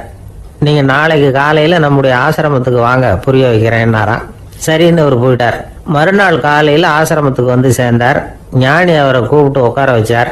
வாங்க, வந்து இப்படி உட்காருங்க, கொஞ்ச நேரத்தில் இந்த வழியாக ஒரு கழுதை போகும், அதை கவனித்து பாருங்கன்னாராம். இவருக்கு இன்னமும் ஒன்றும் புரியாமல் போச்சு, ஒரே குழப்பம். இருந்தாலும் அந்த ஞானி சொன்னது மாதிரியே உட்காந்துருக்கிறார். கொஞ்ச நேரத்தில் இந்த வழியாக ஒரு கழுதை போச்சு. அது முதுக நிறைய அழுக்கு மூட்டைகள், அதை சுமந்துக்கிட்டு போகுது. ஒரு செலவு தொழிலாளி அதை ஓட்டிகிட்டு போகிறார். கொஞ்சம் தூரத்தில் ஒரு ஆறு இருக்குது. அங்கே போய் துணியெல்லாம் சுத்தப்படுத்திக்கிட்டு சாயந்தரமாக திரும்பி இந்த வழியாக வருவாங்க. ஞானி சொன்னது மாதிரியே இந்த பெரியவர் அழுக்கு மூட்டையை சுமந்துக்கிட்டு போகிற அந்த கழுதையை கவனித்தார். கழுதை போயிட்டுது. அதுக்கப்புறம் ஞானியை திரும்பி பார்த்தார். இப்போ அந்த ஞானி சொன்னார், சாயந்தரம் வரைக்கும் நீங்கள் இங்கேயே இருக்கணும்னார். அதே மாதிரி இவர் இருந்தார். சாயந்தரமாக அந்த ஞானி சொன்னார், ஐயா, இப்போ கொஞ்ச நேரத்தில் அந்த கழுதை இந்த வழியாக திரும்பி வரும், அதையும் கவனித்து பாருங்கன்னார். இவரும் கவனித்து பார்க்குறார். கழுதை வந்தது. அது முதுகில் சலவை செய்யப்பட்ட துணி மூட்டை, அது பாட்டுக்கு சுமந்துக்கிட்டு போய்கிட்டு இருக்குது. பெரியவருக்கு ஒன்றும் புரியல, பொறுமை இழந்துட்டார். சரி சுவாமி, இந்த கழுதைக்கும் உங்கள் ஞானத்துக்கும் என்ன சம்பந்தம் அப்படின்னார். இப்போ அந்த ஞானி விளக்கினார். ஐயா, இந்த கழுதை இதே மாதிரி தினமும் காலையில் அழுக்கு மூட்டைகளை சுமந்துக்கிட்டு ஆற்றுக்கு போகுது, மாலையில் வெண்மையான சுத்தமான துணிகளை சுமந்துக்கிட்டு திரும்பி ஊருக்கு போகுது. காலையில் இது போகும்பொழுது முதுகில் அழுக்கு மூட்டைகளை சுமந்துக்கிட்டு போகிறோமேங்கிற வருத்தமும் அதுக்கு கிடையாது. சாயந்தரம் திரும்பி வரும்பொழுது சுத்தமான துணிகளை சுமந்துக்கிட்டு வர்றோமேங்கிற மகிழ்ச்சியும் அதுக்கு இல்லை. இதை பார்த்து தான் நானும் அது மாதிரி ஞானத்தை கற்றுக்கிட்டேன் அப்படின்னாராம். அதனால் யார் கற்றுக் கொடுக்குறாங்க அப்படிங்கிறத விட எதை கற்றுக்கிறோம் அப்படிங்கிறது தான் முக்கியம். ஒரு சினிமா பார்க்குறோம், ஒரு அருவி கொட்டுறது மாதிரி காட்சி வருது, தண்ணீர் வழியுது. படம் முடிஞ்சதும் பார்த்தீங்கன்னா அந்த திரை என்ன நனைஞ்சு போயா இருக்கும். ஒரு தீப்பிடிச்சு எரியிற காட்சியே சினிமாவில் பார்க்குறீங்க, காட்சி முடிஞ்சதும் அந்த வெண் திரையே கருகி போயா இருக்கும். படத்தில் வர்ற தண்ணீரும் நெருப்பும் அந்த திரையை பாதிக்கிறது இல்லை. நாம் அந்த திரை மாதிரி இருக்கிறதுக்கு கற்றுக்கணுமா? அந்த பக்குவம் வந்துவிட்டதுன்னா இன்பமும் துன்பமும் நம்ம எதுவும் செய்யாது. ஒரு சினிமாவை பார்க்குற வரைக்கும் சிரிக்கலாம், அழலாம். பார்த்துட்டு வெளியில் வரும்பொழுது அழுதுகிட்டே வரக்கூடாது. ஒருத்தர் வந்தார், அப்படி படம் முடிஞ்சு வெளியில் வரும்பொழுது அருவி மாதிரி கண்ணீர் சிந்திக்கிட்டே வரார். ஏன் சார், படம் அவ்வளவு சோகமா அப்படின்னு கேட்டார். இன்னொருத்தர், இல்லை சார், கூட்டம் ரொம்ப குறைச்சல் சார், மொத்தம் படம் பார்க்க வந்தவங்களே 15 பேர் தான் சார் அப்படின்னார் கண்ணீரை தொடச்சிக்கிட்டே. அதுக்கு நீங்கள் ஏன் சார் அழறீங்கன்னு கேட்டார் அவர். இந்த படத்தோட தயாரிப்பாளரே நான் தான் சார் அப்படின்னாரா இவர். ஒரு ஊரில் ஒரு ஆள் இருந்தான். அவனுக்கு ஒரே ஒரு மகள். அவளை நல்ல இடத்துல கட்டி கொடுக்கணும்னு ஆசைப்பட்டான். அதுக்காக மாப்பிள்ளை தேடிட்டு இருந்தான். அவன் கொஞ்சம் வசதியான ஆள், அதனால நிறைய பேர் வந்தாங்க. இருந்தாலும் ஒரு நல்ல குணமுள்ள மாப்பிள்ளையா இருக்கணும் அவன் எதிர்பார்த்தான். அப்படி இருக்கணும்னு தொடர்ந்து முயற்சி பண்ணான். கடைசியாக ஒரு 3 பேர் கிடைச்சாங்க. அந்த 3 பேரில் யாரை தேர்ந்தெடுக்கிறது, இதுதான் அவனுக்கு வந்த குழப்பம். இந்த நிலைமையில ஒரு பெரியவரை தேடி போனான். அவர்கிட்ட தன்னுடைய பிரச்சனையை சொன்னான். அவர் கொஞ்சம் யோசனை பண்ணார். அதுக்கப்புறம் 3 பேரையும் கூப்பிட்டார். இதை பாருங்கப்பா, உங்க 3 பேருக்கும் 3 மாச கால அவகாசம் தர்றேன். நீங்க இப்ப போகலாம், 3 மாசம் கழிச்சு திரும்பி வரலாம். அப்படி வரும்போது இந்த 3 மாச காலத்துல நீங்க செஞ்ச நல்ல காரியம் ஏதாவது ஒண்ணு சொல்லணும். அதை வச்சு உங்களில் ஒருத்தரை நாங்க தேர்ந்தெடுத்துக்கிறோம் அப்படின்னு சொன்னாராம். 3 பேரும் சரின்னு சொல்லிவிட்டு திரும்பி போயிட்டாங்க. 3 மாசம் ஆச்சு. அதுக்கப்புறம் ஒரு நாள் திரும்பி வந்தாங்க. அவர் அவங்கள கூப்பிட்டு உட்கார வச்சார். அப்புறம் கேட்டார், இப்போ சொல்லுங்க, இந்த 3 மாச காலத்துல நீங்க செஞ்சிருக்கிற ஏதாவது ஒரு நல்ல காரியத்தை சொல்லுங்க அப்படின்னார். முதல்ல ஒருத்தன் எழுந்திருச்சு நின்னான்.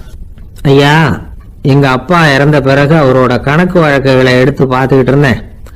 அவர் ஒரு வியாபாரி கிட்ட 10,000 ரூபாய் கடன் வாங்கி இருக்கிறதாக எழுதியிருந்தார். அந்த வியாபாரி இப்போ உயிரோட இல்லை, இருந்தாலும் அந்த வியாபாரியோட மகனை தேடி கண்டுபிடிச்சேன். கணக்கு புத்தகத்தை காட்டினேன். உங்க அப்பா கிட்ட 10,000 ரூபாய் கடன் வாங்கி இருக்கிறதாக இதை எழுதியிருக்கிறார். அதனால அதை திருப்பி கொடுக்கறதுக்காக வந்திருக்கிறேன், இந்தாங்க அந்த பணம் அப்படின்னு சொல்லி கொடுத்துட்டு வந்துட்டேன் அப்படின்னு நானும். இதை பெரியவர் கவனமா கேட்டுக்கிட்டார். அதுக்கப்புறம் 2வது இளைஞன் எழுந்திருச்சான். ஐயா, நான் போன மாசம் ஒரு நாள் ராத்திரி வேலையில ஒரு காட்டுப்பாதை வழியா எங்க ஊருக்கு போயிட்டு இருந்தேன். அந்த சமயத்துல அந்த வழியா வந்துகிட்டு இருந்த ஒரு வழிபோக்கர்கிட்ட 4-5 திருடர்கள் வம்பு வளர்த்து அவர்கிட்ட இருந்த பொருளை எல்லாம் கொள்ளையடிச்சுக்கிட்டு இருந்தாங்க.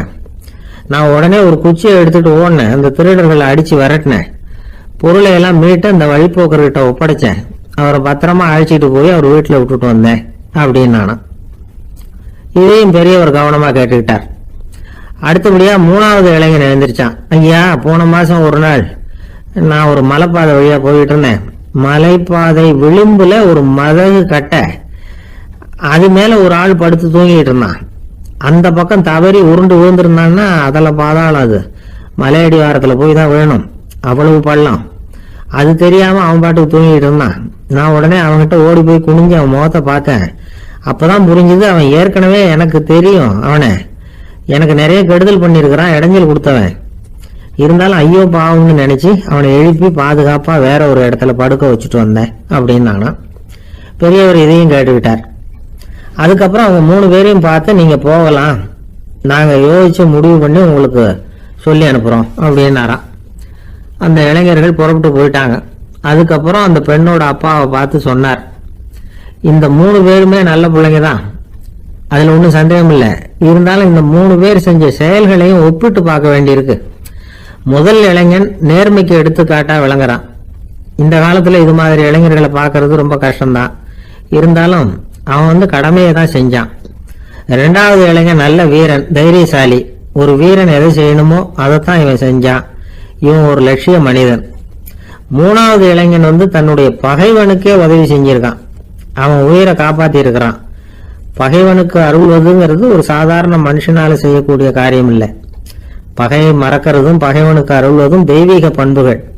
அதனால இவனையே உன்னுடைய மகளுக்கு ஏற்ற மாப்பிள்ளையா தேர்ந்தெடுக்கலாம் அப்படின்னு சொன்னாங்களாம். ஒரு நல்ல நாள்ல அவங்களுக்கு திருமணம் நல்ல விதமா நடந்து முடிஞ்சுதான். இது சுவாமி சின்மயானந்தர் சொல்லி இருக்கிற ஒரு கதை. இதுல இருந்து நாம புரிந்து கொள்ள வேண்டிய ஒரு கருத்து, நமக்கு கெடுதல் பண்ணவங்களுக்கும் நாம நல்லது செய்யணும். ஆனா நடைமுறையில அப்படி நம்மளால செய்ய முடியறதில்ல. அதுதான் சிக்கல். நம்மால் ஒருத்தங்கிட்ட கேட்டேன், ஏண்டா உன்னுடைய பகைவன் ஒருத்தன் அது மாதிரி ஒரு மலைப்பாதை மதகு கட்டையில படுத்திருந்தா உடனே நீ என்ன நினைப்ப அப்படின்னு கேட்டோம். இது ஒரு அருமையான சந்தர்ப்பம்னு நினைப்பேன் அப்படின்னா. எதுக்குன்னு கேட்டோம். அவனை அந்த பக்கமா உருட்டி கீழே தள்ளுறதுக்கு அப்படின்னா. ஒரு ஊர்ல ஒரு பெரியவர் இருந்தார். அவர் ஒரு குரு. அவர் தொடர்ந்து தியான கூட்டங்கள் நடத்துவார். அந்த கூட்டத்துல கலந்துக்கிறதுக்காக பல ஊர்கள்ல இருந்து சீடர்கள் நிறைய பேர் வருவாங்க போவாங்க. ஒரு நாள் அங்க கூட்டம் நடந்துகிட்டு இருக்குது. அந்த சமயத்துல சீடர்கள்ல ஒருத்தன் என்னத்தையே திருடி விட்டான். மற்ற சீடர்கள் அதை கவனிச்சுட்டாங்க. இவன் ஆப்பிட்டுக்கிட்டான். கூட்டம் முடிஞ்ச பிற்பாடு இவன் திருடின விஷயத்த அந்த பெரியவர்கிட்ட போய் சொன்னாங்களாம். அவர் கவனத்துக்கு கொண்டுகிட்டு போனாங்க. ஆனால் அவர் இதை காதிலேயே போட்டுக்கல, கண்டுக்கவே இல்லை. போய் சொன்ன சீடர்களுக்கெல்லாம் ஏமாத்தமாக போயிட்டுது. என்ன இது, இவ்வளவு தூரம் நாம் கண்டுபிடிச்சி போய் சொல்கிறோம், அவர் கண்டுக்கவே மாட்டேங்கிறாரே அப்படின்னு ஒரு மாதிரி ஆயிட்டாங்க. இருந்தாலும் அதை பற்றி ஒன்றுமே சொல்லிக்கல, பேசாமல் இருந்துட்டாங்க. கொஞ்ச நாள் ஆச்சு. அதே ஆள் மறுபடியும் ஒரு திருட்டில் மாட்டிக்கிட்டான். சீடர்கள் மறுபடியும் அந்த குரு கிட்ட விஷயத்த சொன்னாங்க. அவர் அப்பவும் வழக்கம் போல சும்மாவே இருந்துட்டார். இவர் இப்படி இருக்கிறத பார்த்ததும் அந்த சீடர்களுக்கு கோபம் வந்துட்டுது. உடனே அந்த சீடர்கள்லாம் ஒன்று கூடி பேசினாங்களாம். எல்லாருமா சேர்ந்து ஒரு விண்ணப்பம் தயார் பண்ணாங்க. அதை குருநாதர்கிட்ட கொண்டுட்டு போய் கொடுத்தாங்க. அந்த விண்ணப்பத்தில் இவங்க என்ன எழுதியிருக்கிறாங்க தெரியுமா? குருநாதர் அவர்களே, உடனே திருடனவன் மீது சட்ட நடவடிக்கை எடுக்கணும். நீங்கள் அப்படி அவனை இங்கே சேர்க்கப்படாது. நீங்கள் சேர்த்தீங்கன்னா நாங்கள் இங்கே இருக்கிறத பற்றி யோசிக்க ஆரம்பிச்சிருவோம். அவனை இந்த மடத்தை விட்டே துரத்தி பண்ணணும். நீங்கள் அவனை வெளியில் அனுப்புங்க, இல்லைன்னா நாங்கள் அத்தனை பேரும் வெளியில் போயிடுறோம். இப்படி தான் அந்த விண்ணப்பத்தில் எழுதியிருக்கிறாங்க.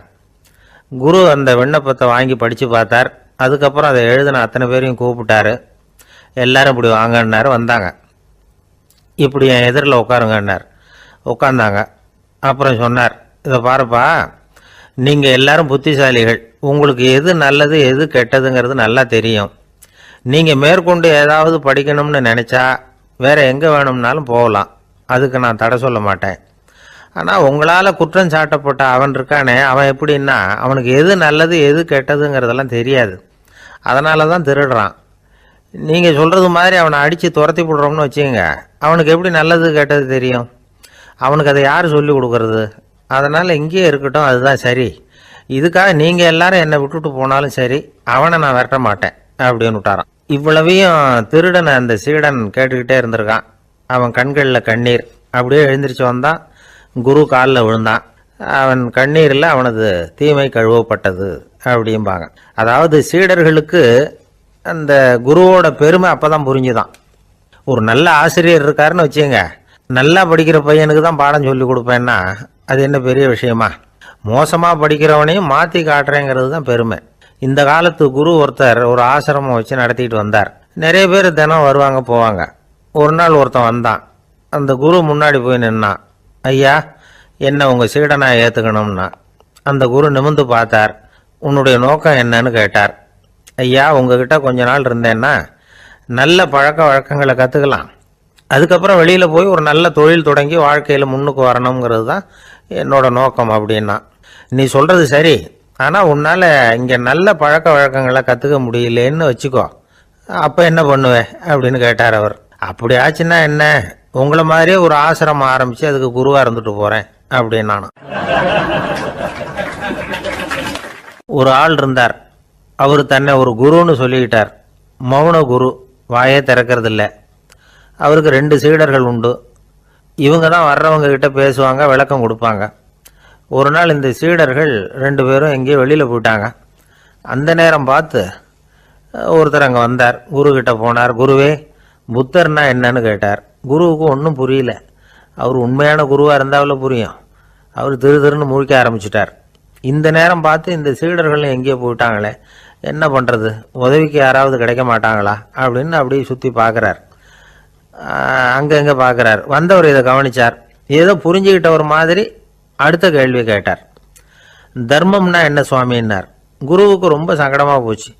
நம்ம நிலைமை இப்படி ஆகிட்டுதே, இக்கட்டில் மாட்டிக்கிட்டோமே அப்படின்னு நினச்சபடியே விட்டத்தை பார்த்தார். அப்புறம் குனிஞ்சு தரையை பார்த்தார். அப்படியே உட்காந்துக்கிட்டார். வந்தவர் உடனே அடுத்த கேள்விக்கு போயிட்டார். தியானம்னா என்ன சுவாமின்னார். பாவம் என்ன பண்ணுவார் அந்த குரு, பேசாமல் கண்ணை கெட்டியாக மூடிக்கிட்டார். இது ஏதுடா வம்பா போச்சுன்னு.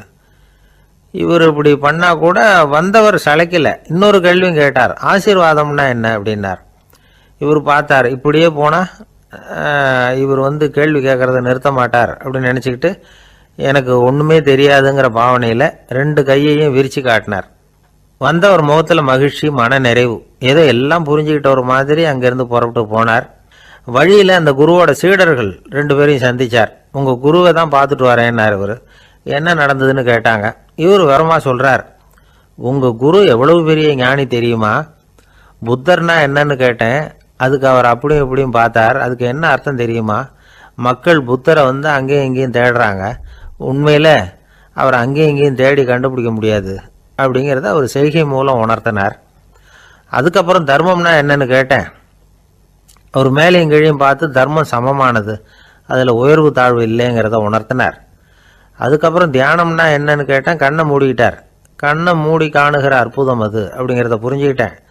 கடைசியாக ஆசீர்வதிக்கப்படுறது பற்றி கேட்டேன். கைகளை நீட்டி உதவுறது தான் அது அப்படிங்கிறத தன்னுடைய இருகை விரித்து உணர்த்தினார். எவ்வளோ பெரிய மகான் அவர் அப்படின்னு சொல்லிவிட்டு அவர் பாட்டு போயிட்டார். சீடர்கள் அதுக்கப்புறம் மெதுவாக குருக்கிட்ட சேர்ந்தாங்க. அவங்கள பார்த்ததும் குருவுக்கு கோபம் வந்துட்டுது. அடே பாவிகளா, எங்கடா போய் தொலைஞ்சிங்க, நான் ஒரு ஆளுகிட்ட மாட்டிக்கிட்டு என்ன பாடுபட்டிருக்கேன்னு தெரியுமான்னார். இது மாதிரி தான் நாம் சாதாரண மனிதர்களின் புற வேடங்களிலேயே மயங்கி போயிடுறோம். அவங்க பேச்சு, செய்கை, பார்வை இதிலெல்லாம் ஏதோ பெரிய தத்துவம் இருக்கிறதாக நினச்சிக்கிறோம். உண்மையிலேயே அந்த தத்துவங்கள் யாருக்கு சொந்தம்? அவங்களுக்கு இல்லை, நமக்கு தான் சொந்தம். நாம தானே அதை கற்பிச்சுக்கிட்டோம். நாம் அடையாளம் கண்டுக்கிறது இல்லை, நாம் யாருங்கிறது நமக்கு புரியறதில்ல. அதுதான் இன்றைக்கி நடக்கிறது. அதனால தான் அடுத்தவங்களை தேடி ஓடிக்கிட்டு இருக்கிறோம். சில வீடுகளில் கூட இது மாதிரி சைகைகள் உண்டு.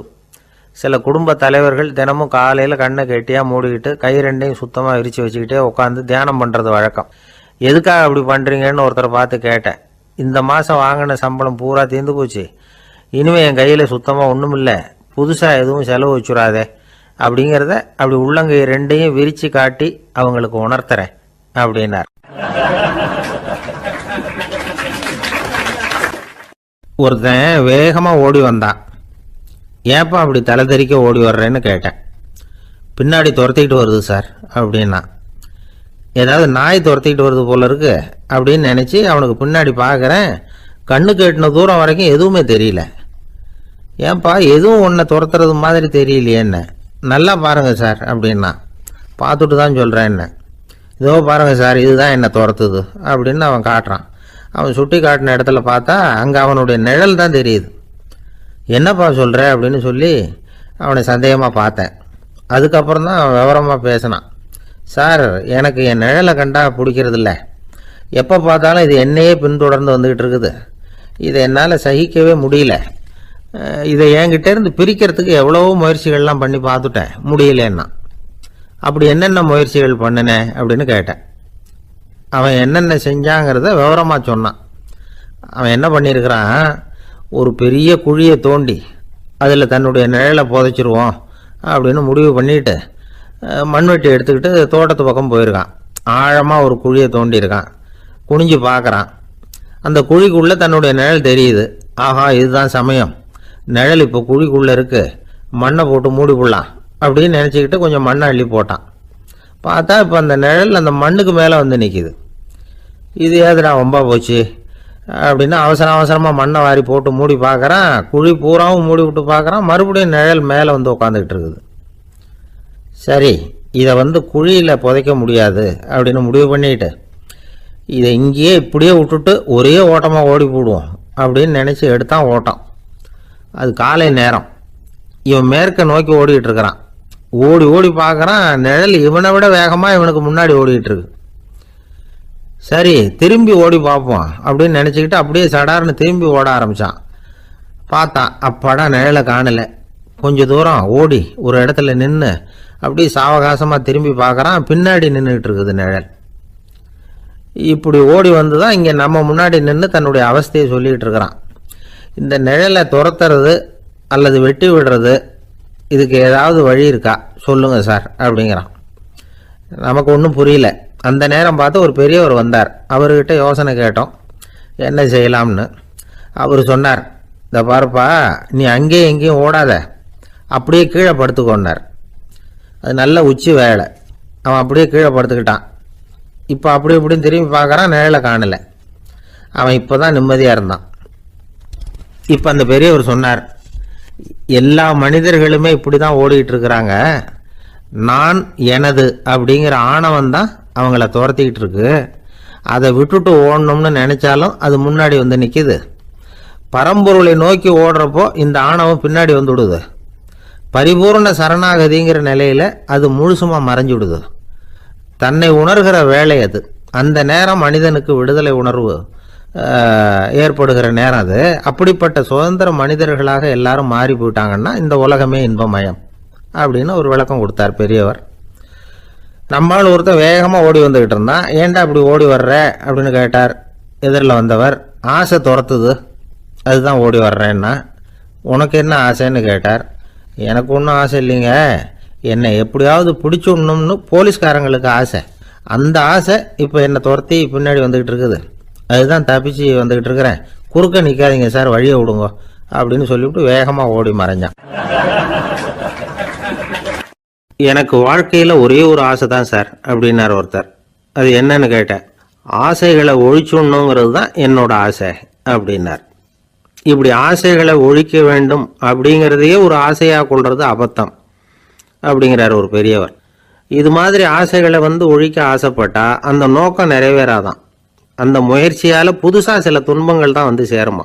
அதில் புதுசாக ஒரு ஆசை தலை தூக்கும் அப்படிங்கிறார் அவர். ஆசைகளை தானாக விழ வச்சுடலாம். அதுக்கு வழி என்ன தெரியுமா? எந்த ஒரு ஆசையையுமே பூரணமாக நிறைவேற்றி கொள்ள முடியாதுங்கிறத உணரணும். அதை உணர்ந்தா ஆசைகள் தானாக விழுந்துடும். அதை விட்டுட்டு ஆசைகளை விட்டுடணுங்கிறதையே ஒரு ஆசையாக வச்சுக்கிட்டு அதுக்காக கடுமையாக முயற்சிகளையும் செஞ்சுக்கிட்டு நான் ஆசைகளை விட்டுட்டு ஞானோதயம் அடையிறதுக்கு கடுமையாக முயற்சி பண்ணிகிட்டு இருக்கிறேன் சார் அப்படின்னு சொல்லிக்கிட்டு இருந்தால் எந்த காலத்துலேயும் ஞானோதயம் வரப்போகிறதில்ல. அதுக்கு பதிலாக துன்பம்தான் வந்து சேரும் அப்படிங்கிறது அவரோட கருத்து. எந்த ஒரு ஆசையையும் பூரணமாக நிறைவேற்றி கொள்ள முடியாது அப்படிங்கிறத உணரணும். ஒரு ராஜா, அவர் மனசில் அமைதி இல்லை, எப்பவும் கஷ்டப்பட்டுக்கிட்டே இருந்தார். இந்த துன்பத்தை போக்குறதுக்கு பல வழிகளில் என்னென்னமோ முயற்சியெல்லாம் பண்ணி பார்த்தார், ஒன்றும் சரியாக வரல. கடைசியாக ஒரு காரியம் பண்ணார். அதாவது ஒரு வேதாந்தியை தேடிட்டு போனார். அவரை பார்த்து கேட்டார், ஐயா, என்னுடைய துன்பங்கள்லேருந்து நான் வந்து விடுபடணும், அதுக்கு சுலபமாக ஏதாவது ஒரு வழி இருந்தால் சொல்லுங்களேன் அப்படின்னு கேட்டுக்கிட்டார். அதுக்கு அந்த வேதாந்தி சொன்னார், அதுக்கு ஒரு வழி சொல்கிறேன், அது மாதிரி செய். அதாவது உன்னுடைய ராஜ்யத்துக்குள்ள போதுங்கிற மனசோட வாழுற ஒருத்தனை கண்டுபிடிக்கணும். அப்படி கண்டுபிடிச்சி அவனுடைய சட்டையை வாங்கி நீ போட்டுக்கணும். அப்படி போட்டுக்கிட்டா உன்னுடைய துன்பம் தீர்ந்துரும் அப்படின்னார். உடனே ராஜாவுக்கு ரொம்ப மகிழ்ச்சி. அரண்மனையில் இருந்த அத்தனை பேரையும் ஆளுக்கு ஒரு பக்கமாக அனுப்புனார், தேட சொன்னார். போதுங்கிற மனசுடைய ஒருத்தனை கண்டுபிடிச்சி கொண்டுகிட்டு வாங்க அப்படின்னார். எங்கெங்கேயோ தேடி கடைசியாக ஒரு ஆளை கண்டுபிடிச்சாங்க. அவன் போதுங்கிற மனசோட இருக்கிறவன் தான். ஆனால் அவன்கிட்ட சட்டை எதுவும் இல்லை. இடையில கட்டியிருக்கிற துண்டே போதுங்கிற மனசோடு அவன் வாழ்ந்துக்கிட்டு இருக்கிறான். சட்டை இருந்தாவில் ராஜா வாங்கி மாட்டிக்க முடியும். அந்த வேதாந்தி ஏன் அப்படி சொன்னாருங்கிறதுக்கான அர்த்தம் இப்போ தான் ராஜாவுக்கு புரிஞ்சுதான். இது வரைக்கும் சொன்னதெல்லாம் ஞான மார்க்கத்தை தேடிடுறவனுக்கான உள்ள தகவல். இப்போ இன்னைக்கு இளைஞர்கள் இதை கேட்டுவிட்டு நமக்கு ஆசையே வேணாம் அப்படின்னு முடிவு பண்ணிவிட்டா வாழ்க்கையில் முன்னேறவே முடியாது. நம்முடைய முயற்சிக்கு ஆசை தான் தூண்டுகோல். அதனால் இந்த ஆசையையும் அந்த ஆசையையும் போட்டு குழப்பிக்கக்கூடாது. ஆனால் ஒன்று, பேராசை நமக்கு தேவையில்லை. நாம் படுற ஆசையிலேயும் ஒரு நியாயம் இருக்கணும். ஏன்னா நம்மளில் சில பேர், நீங்கள் தான் சார் சொன்னீங்க, அதனால தான் ஆசைப்பட்டேன், அரை தான் கிடைச்சது மிச்சம் அப்படிம்பாங்க கன்னத்தை தடவிக்கிட்டே. அதனால் இப்போல்லாம் எந்த தகவலை சொன்னாலும் ரொம்ப எச்சரிக்கையாக இருக்க வேண்டியிருக்குது. ஒரு ஆள் ஒரு கடை வச்சு வியாபாரம் பண்ணிகிட்டு இருந்தான். அவனுக்கு ரொம்ப பேராசை, நிறைய பணம் சேர்க்கணும்னு. திடீர்னு ஒரு நாள் அவனுக்கு உடம்பு ரொம்ப சுகம் இல்லாமல் போயிட்டுது. இனிமேல் பிழைக்கிறது கஷ்டங்கிற நிலைமை. மரணப்படுகையில் இருக்கிறான். சொந்தக்காரங்கள்லாம் சுற்றி உட்காந்துருக்குறாங்க. இவன் மெதுவாக கண்ணை திறந்து பார்க்குறான். என் வீட்டுக்காரி எங்கேன்னா, இதோ இருக்கேன் அப்படின்னாங்க அந்த அம்மா. பசங்கள்லாம் எங்கேங்கிறான், இதோ பக்கத்தில் தான் நின்றுட்டு இருக்கிறோங்கிறாங்க. பொண்ணுங்க எங்கேங்கிறான், எல்லாம் இங்கே தான் இருக்கிறோம் அப்படிங்கிறாங்க. எல்லாம் இங்கே தான் பக்கத்தில் தான் இருக்கோம், நீங்கள் கவலைப்படாதீங்கன்னு சொல்கிறாங்க எல்லாம். அவன் மெதுவாக கஷ்டப்பட்டு வாயை திறந்து, அட பாவிங்களா, எல்லாரும் இங்கே இருந்தால் அங்கே கடையை யார் கவனிக்கிறது அப்படின்னானா. ஜப்பான்ல உள்ள ஒரு புத்த விகாரை, அங்க ஒரு வயசான பௌத்த குரு தங்கியிருக்கிறார். ஒரு நாள் ராத்திரி கடுமையான குளிர், அவரால் தாங்க முடியல. பார்த்தார், மரத்துல செஞ்ச புத்த சிற்பங்கள் அங்க நிறைய இருந்தது. அதுல ஒன்றை எடுத்து அதுக்கு தீ மூட்டி அந்த நெருப்புல குளிர் காஞ்சிக்கிட்டு இருக்கிறார். மர சிற்பம் தீ வச்சதும் படபடன்னு வெடிக்க ஆரம்பிச்சுட்டுது. அந்த சத்தத்தை கேட்டதும் அந்த புத்த விகாரையின் குருக்கள் வெளியில ஓடி வந்தார். இவர் ஆனந்தமா குளிர் காஞ்சிக்கிட்டு இருக்கிறார். அவரால் பொறுத்துக்க முடியல. தெருவில் தெரிஞ்சுக்கிட்டு இருந்த அந்த பெரியவரை இங்கே தங்க அனுமதிச்சதே அவர் தான். இவர் இப்படி பண்ணுறாரேன்னு நினச்சிக்கிட்டே அவரை கோபமாக பார்த்தார். ஏன் இப்படி கோபமாக பார்க்குறீங்க, இப்படி உட்காருங்க அப்படிங்கிறாரு இவர். அவருக்கு இன்னமும் கோபம் வந்துட்டுது. எங்கள் கடவுளை எரிச்சுட்டீங்களே அப்படின்னு சத்தம் போட்டாராம். அப்படியா அப்படின்னு கேட்டுக்கிட்டே அந்த சாம்பலை கிளறினார் இவர். என்ன செய்கிறீங்கன்னு கேட்டிருக்காரு அவர். நான் எலும்புகளை தேடுறேன்னாராம். நீங்கள் ஒரு பைத்தியம், இது ஒரு மர சிற்பம், இதில் எலும்புகள் கிடையாது அப்படின்னாராம். அவருக்கு கோபம் வந்துட்டுது. உடனே வெளியில் போங்கன்னு கத்தியிருக்கார். வெளியில் தள்ளி கதவையும் சாத்தி விட்டாராம். மறுநாள் காலையில் கதவை திறந்து பார்த்தா அந்த வயசான பெரியவர் ஒரு மயில்கல் மேலே சில காட்டு பூக்களை வச்சு புத்தம் சரணம் கச்சாமின்னு சொல்லிக்கிட்டே இருக்கிறார். இவருக்கு சந்தேகமாக போட்டுது. கிட்ட போனார். என்ன செஞ்சுக்கிட்டு இருக்கீங்கன்னு கேட்டார். இது என்னுடைய காலை நேர பிரார்த்தனைனாராம். நிஜமாவே நீங்கள் ஒரு பைத்தியமாக தான் இருக்கணும், ஏன்னா அது ஒரு மயில்கல் அப்படின்னாராம். இப்போ அந்த பெரியவர் சொன்னாராம், நீங்கள் ஒரு மரத்தை புத்தராக நினைக்கும் பொழுது நான் ஏன் ஒரு மயில்கல்ல புத்தராக நினைக்கக்கூடாது? நான் புத்தரை எரிக்கலாம், ஏன்னா அவரை நான் நேசிக்கிறேன். அந்த சிற்பம் மரத்தால் ஆனதுங்கிறது எனக்கு தெரியும். நான் ஒரு மயில்கல்லை தொழலாம், ஏன்னா அது எனது பூக்களை தாங்குது. நான் இந்த மயில்கல்லுக்குள்ளே மறைஞ்சிருக்கிற புத்தரை பார்க்குறேன். யாராவது ஒரு சிற்பி இதை சிலையாக்கினாதான் நீங்கள் புத்தரை பார்க்க முடியும். அன்னைக்கு ரொம்ப குளிராக இருந்தது. நான் எனக்குள்ளே இருக்கிற புத்தரையும் பாதுகாக்கணும். உள்ளே இருக்கிற புத்தரை காப்பாத்துறதுக்காக வெளியில உள்ள புத்தரை எரிக்கலாம், அதுல ஒன்றும் தப்பு இல்லை. அது அவருடைய போதனையிலேயே இருக்கு. உனக்குள் ஜோதியாக இரு அப்படிங்கிறது அவருடைய போதனை. என்னுடைய புத்தர் குளிர்ல நடுங்கிட்டு இருந்தார். அந்த மர சிற்பங்கள் வெயில் மழையில உணர்ச்சி இல்லாம இருந்தது, அதனால அப்படி பண்ணினேன். ஆனா நீங்க என்ன பண்ணீங்க? நான் ஒரு மர புத்தரை எரிச்சதுக்காக உயிருள்ள புத்தரை வெளியில தள்ளி கதவை சாத்தினீங்க அப்படின்னாராம் அந்த பெரியவர். உண்மையான பக்திங்கிறது இதுதான். அதாவது உனக்குள் ஜோதியாக இரு அப்படின்னு புத்தர் சொன்னார் இல்லையா, அது மாதிரி தனக்குள் ஜோதியாக இருக்கிற இந்த காலத்து ஆசாமிகள் நிறைய பேர் உண்டு. எப்பவும் போதையிலேயே இருக்கிறவங்க. ஒரு நாள் நடு ராத்திரி ஒரு மது கடையில் ஒரு ஆள் அங்குள்ள சிப்பந்திகள் கிட்ட கேட்டுக்கிட்டு இருக்கிறான். மறுபடியும் இந்த கடை எப்போ திறப்பாங்கன்னு கேட்டானா. நாளைக்கு காலையில் 8 மணிக்கு திறப்பாங்க அப்படின்னு நானா அங்கே இருந்த ஆள். அவன் திருப்பி திருப்பி அதையே கேட்டுக்கிட்டு இருக்கான். இவனுக்கு பதில் சொல்லி சொல்லி அழுத்து போச்சு. அதான் சொல்கிறேன் ஐயா, நாளைக்கு காலையில் வா அப்படின்னாங்களாம்.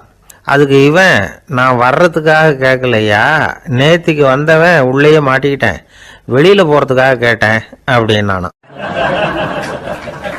ராமகிருஷ்ணர் வாழ்ந்த காலத்தில் நடந்த ஒரு நிகழ்ச்சி இது. அப்போ ஒரு ஓவியர் இருந்தாராம். அவருக்கு ஒரு ஆசை, ராமகிருஷ்ணர் படத்தை வரையணும். அதை அவர்கிட்டயே கொண்டுட்டு போய் காட்டி அபிப்பிராயம் கேட்கணும். இதுதான் அந்த ஓவியரின் ஆசை. உடனே ராமகிருஷ்ணர் படத்தை வரைஞ்சி முடித்தார். அதை எடுத்துக்கிட்டு போனார். இவர் போன சமயம் அங்கே ராமகிருஷ்ணர் சீடர்களோடு உட்காந்துருக்கிறார். விவேகானந்தர் அங்கே இருக்கிறார். இந்த ஓவியர் கொண்டுகிட்டு போய் தான் வரைந்த ஓவியத்தை அவர்கிட்ட காட்டினார். ராமகிருஷ்ண பரமஹம்சரின் ஓவியத்தை ராமகிருஷ்ணர்கிட்டயே காட்டுறார். ராமகிருஷ்ணர் என்ன பண்ணார் தெரியுமா? அந்த படத்தை பார்த்தார். உடனே அது காலை தொட்டார். குருதேவருடைய இந்த செயல் சீடர்களுக்கு ரொம்ப வியப்பை உண்டு பண்ணிச்சு. சில பேர் மனசுக்குள்ளேயே ரொம்ப குழம்பி போக ஆரம்பிச்சிட்டாங்க, என்ன இப்படி பண்ணுறாருன்னு. என்ன இது அவரோட படம், அவரே அவரோட படத்தின் காலை தொடுறார் அப்படின்னு யோசிச்சாங்க. சில பேர் ஒன்றும் புரியாமல் ஒருத்தர் பார்த்து சிரிச்சுக்கிட்டாங்க. அந்த இடத்துல சீடர்கள் மட்டும் இல்லை, சீடர் அல்லாத பல பேர் இருந்தாங்க.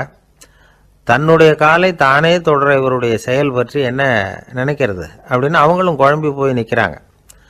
அந்த படத்தை வரைஞ்சி அவர்கிட்ட காட்டின அந்த ஓவியருக்கும் அதிர்ச்சி. இருந்தாலும் அவர் சீடர் கிடையாது, அதனால் கொஞ்சம் துணிச்சலை வர வச்சுக்கிட்டு கேட்டார், என்னங்க இது, என்னால் என்னுடைய கண்களையே நம்ப முடியல, இது உங்கள் சொந்த உருவப்படம், நீங்கள் உங்கள் சொந்த கால்களையே தொடுறீங்க, இது எங்களுக்கு கொஞ்சம் சங்கடமாக இருக்குதே அப்படின்னார். ராமகிருஷ்ணரின் கண்களில் ஆனந்த கண்ணீர் வழிஞ்சுதான். அவர் சொன்னாராம், இது என்னோட படம்ங்கிறது எனக்கு தெரியும், ஆனால் இது என்னோட படம்ங்கிறதுனால நான் இதோட காலை தொடலை. நீ என்னுடைய சமாதி நிலையை இந்த படத்தில் படம் பிடிச்சி காட்டியிருக்கிற, அதனால் அதோட காலை தொடறேன். சமாதி நிலையில் யார் இருந்தாலும், அது என்னுடைய படமாக இருந்தாலும் சரி அல்லது வேற யாருடைய படமாக இருந்தாலும் சரி, படம் யாருதுங்கிறது முக்கியம் இல்லை. இதில் எது முக்கியம்னா அது தன்னை உணர்ந்த ஒரு உணர்நிலையின் படம். அப்படி இருக்கிறப்போ அதோட காலை நான் தொடணும். அதுக்கு நீங்கள் எல்லாரும் ஏன் சங்கடப்படுறீங்கன்னு எனக்கு தெரியல அப்படின்னாராம். இப்போ தான் அங்கேருந்து சீடர்களுக்கும் மற்றவங்களுக்கும் விவரம் புரிஞ்சுதான். இதுக்கு முன்னாடி யாரும் செய்யாததை இவர் செஞ்சிருக்கிறார், ஆனால் அவருடைய காரணம் ரொம்ப நியாயமானது அப்படிங்கிறத உணர்ந்தாங்களாம். இதுவரைக்கும் ஆன்மீகத்தில் சமாதி நிலை, அதாவது தன்னை உணர்ந்த நிலை பற்றி புரிஞ்சுக்கிட்டோம். இல்லறத்தில் ஏற்படக்கூடிய சமாதி நிலை பற்றி உங்களுக்கு தெரியுமா? ஒரு அம்மா டாக்டர்கிட்ட சொன்னாங்களாம், டாக்டர், என் வீட்டுக்காரருக்கு உடம்புல ஏதோ கோளாறுன்னு நினைக்கிறேன், நான் எவ்வளவு நேரம் பேசினாலும் காதில் விழாத மாதிரி உட்கார்ந்துருக்கிறார் அப்படின்னாங்களாம். அதுக்கு அந்த டாக்டர் சொன்னாராம், அம்மா, அது உடம்பு கோளாறு இல்லை, அது ஒரு பெரிய திறமை அப்படின்னாராம். ஒரு ஏரி ஓரமா 2 பசங்க நடந்து போயிட்டு இருக்கிறாங்க. அதுல ஒருத்தன் பணக்கார வீட்டு பையன், இன்னொருத்தன் ஏழை. இவங்க 2 பேரும் போயிட்டு இருக்கிறாங்க. வழியில ஒரு இடத்துல ஒரு ஜோடி செருப்பு இவங்க கண்ணுல படுது. ஒரு விவசாயி அந்த செருப்பை அங்க விட்டுட்டு பக்கத்துல இருந்த ஏரியில கை காலை கழுவிட்டு இருக்கிறார். உடனே அந்த பணக்கார பையனுக்கு ஒரு ஐடியா. அவன் சொன்னானா, டேய், இப்போ ஒரு வேடிக்கை செய்யலாம், அந்த செருப்பு 2ஐயும் தூக்கி எட்டத்துல வீசி எறிஞ்சிருவோம். அந்த ஆள் பார்த்துட்டு செருப்பை தேடி அல்லாடுவான், அங்கேயும் இங்கேயும் ஓடுவான், திருன்னு முழிப்பான். அதை பார்த்து நாம ரசிக்கலாம், நல்ல தமாஷா இருக்கும் அப்படின்னு இருக்கான். இப்படி சொல்லிவிட்டு அந்த செருப்புகளை தூக்கத்துக்கு போனானா. கொஞ்சம் பொறு அப்படின்னானா அந்த ஏழை பையன். ஏன்னு கேட்டிருக்கான் அவன். இப்போ அந்த ஏழை பையன் சொன்னானா, நீ சொல்றது ஒன்றும் வேடிக்கை கிடையாது. உன்னோட செருப்பு தொலைஞ்சா உன் அப்பா உடனே உனக்கு வேற செருப்பு வாங்கி கொடுத்துருவார். ஆனா அந்த ஆளுக்கு இந்த செருப்பு தொலைஞ்சதுன்னா வேற புதுசா வாங்கறதுக்கு வாயையும் வயத்தையும் கட்டி பணத்தை சேர்க்க வேண்டியிருக்கும். அதனால நான் ஒரு வேடிக்கை சொல்றேன், அது மாதிரி செய், அது இன்னமும் தமாஷா இருக்கும் அப்படின்னு நானா. எப்படி அது சொல்லுன்னு இருக்கான் அவன். செருப்பு ரெண்டும் அது இருக்கிற இடத்துல இருக்கட்டும்.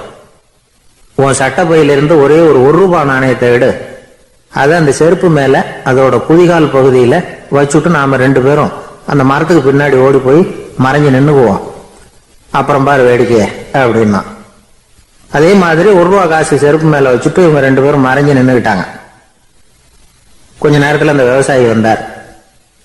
காலில் உள்ள மண்ணை தட்டிவிட்டு செருப்பை மாட்டுறதுக்காக போனார். அங்கிருந்த காசு கண்ணுல போட்டுட்டுது. அவருக்கு ஆச்சரியமா போச்சு. அதை கையில எடுத்து பாக்குறார். 4 பக்கமும் திரும்பி திரும்பி பாக்குறார், யார் இதை வச்சிருப்பான்னு. கடைசியில ஆகாயத்தை பாக்குறார். ஆண்டவா, இது உன்னோட கருணை தான். நீதான் யாரோ புண்ணியவான் மனசுல தர்மம் பண்ற எண்ணத்தை உண்டாக்கி இருக்கிற. அந்த புண்ணியவான் நல்லா இருக்கணும் அப்படின்னு வாழ்த்தி அந்த காசை கண்ணுல ஊத்திக்கிட்டாராம்.